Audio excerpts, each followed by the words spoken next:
আমি আমার জীবনের সবচেয়ে খারাপ সময়গুলা, সবচেয়ে খারাপ মুহূর্তগুলা নিজে নিজে পার করেছি।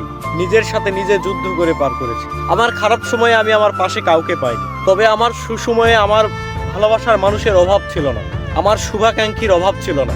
এত এত মানুষ, আমি একটা সময় মনে করতাম আমার জীবনে যখন কোনো বিপদ আপদ আসবে, যখন আমি কোনো খারাপ পরিস্থিতির মধ্যে পড়ব, তখন হয়তো তারা আমাকে সবটুকু দিয়ে আমার পাশে থাকবে, তারা বিনা স্বার্থে আমাকে ভালোবাসবে, আমার পাশে থাকবে।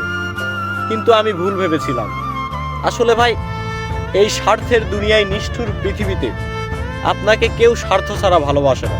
আপনি হয়তো এখন বুঝতেছেন না, কিন্তু আপনি যখন কোনো বিপদে পড়বেন তখন আপনি বুঝতে পারবেন আসলে আপনাকে স্বার্থ ছাড়া কে ভালোবাসে আর কে ভালোবাসে না।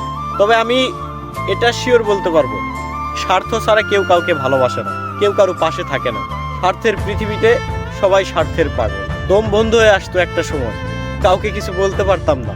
অন্ধকার ঘরে নিঃশব্দে শুধু কেঁদেছি, কাউকে বুঝাতে পারিনি আমি কেমন আছি। কেউ জানতেও চায়নি যে আসলে আমি কেমন আছি, কেউ কখনো জিজ্ঞেস করেনি আমি কেমন আছি। সেই মুহূর্তগুলো আমি নিজে একা একা পার করেছি। কেউ বুঝেনি তখন আমার, না বুঝেছে পরিবারের মানুষ, না বুঝেছে আমার জীবনে জড়িত থাকা আমার ভালোবাসার প্রিয় মানুষগুলো। তবে আমার জীবনে কিছু কিছু মানুষ আছে যাদের কথা না বললেই নয়, তারা আমার পাশে থেকেছে সব সময় বিনা স্বার্থে। সেই সকল মানুষদের জানাই অসংখ্য ধন্যবাদ।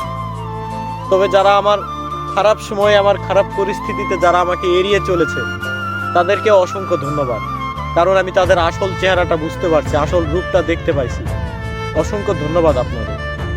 তবে ভাই, জীবনে খারাপ পরিস্থিতি, খারাপ সময় না আসলে আপনি কখনোই মানুষ চিনবেন না, এটাই বাস্তব। এই কথাগুলো আপনার তখনই মনে হবে যখন আপনি এই সমস্যাগুলো ফেস করবেন, যখন এই সমস্যায় আপনি কখনো পড়বেন, তখন আপনি আমার এই কথাগুলো মনে করবেন, তখন বুঝতে পারবেন। যতক্ষণ না আপনি এই সমস্যায় পড়তেছেন, ততক্ষণ পর্যন্ত আপনি এই কথাগুলোর অর্থ কিচ্ছুই